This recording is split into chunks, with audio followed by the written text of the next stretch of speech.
আজি নগাঁও জিলাৰ বহু হাজাৰ ছাত্ৰ ছাত্ৰীক আমি চাইকেল বিতৰণ কৰিলোঁ, স্কুটি দিলোঁ আৰু লগতে আনন্দৰাম বৰুৱা বঁটাৰ মাজেৰে 12,500 টকাকৈ তেওঁলোকৰ বেংক একাউণ্টলৈও পঠিয়ালোঁ।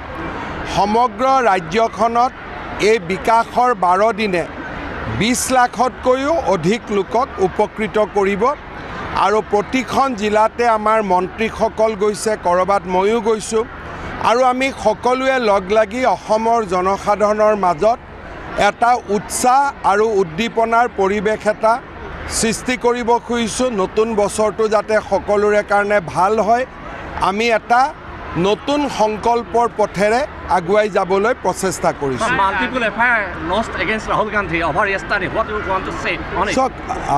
ৰাহুল গান্ধীৰ যোৱাকালি যি ব্যৱহাৰ, সেই ব্যৱহাৰে আমাক সকলোকে স্তম্ভিত কৰিছে।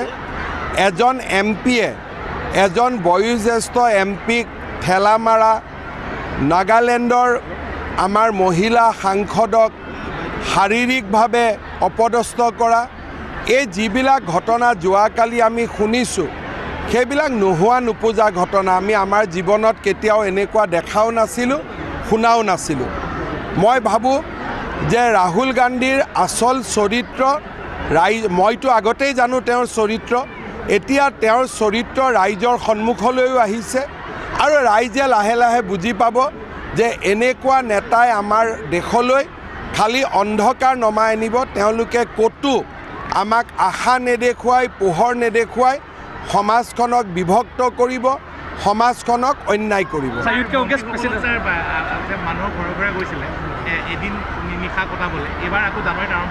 আমি এতিয়ালৈকে যিখিনি কৰি আছোঁ সেইখিনিয়ে কৈছোঁ, তাৰ পিছত দেখা যায়। চাওক, তেওঁলোকে হিমাচলৰ পৰা অসমত উৎপাত কৰিব আহিছে, গতিকে জেলতে যাব লাগিছিল, কিন্তু তথাপিতো হোটেলত থৈ দিয়া হৈছে।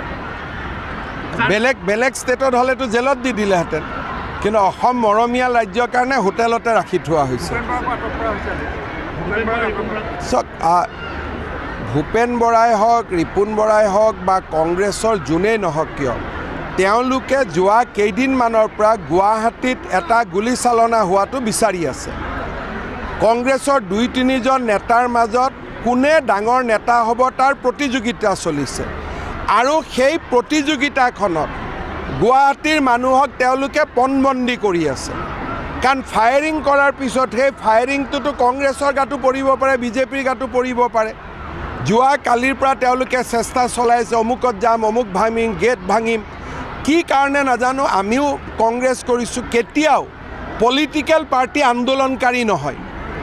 পলিটিকেল পাৰ্টিৰ আন্দোলন হয় ইলেকশ্যনৰ বাকচত, আৰু যি কৰিব খোজে মন্ত্ৰী বিধায়ক হৈ পৰে। ৰাজনীতি কৰা দল কেতিয়াও ছাত্ৰ সংগঠন হ'ব নোৱাৰে, যুৱ সংগঠন হ'ব নোৱাৰে। আন্দোলন কৰাটো পলিটিকেল পাৰ্টিজৰ কাম নহয়। তেওঁলোকে গুৱাহাটীত এটা গণ্ডগোল হোৱাটো বিচাৰিছে আৰু আমিও চাম যাতে তেওঁলোকে গণ্ডগোল কৰিব নোৱাৰে।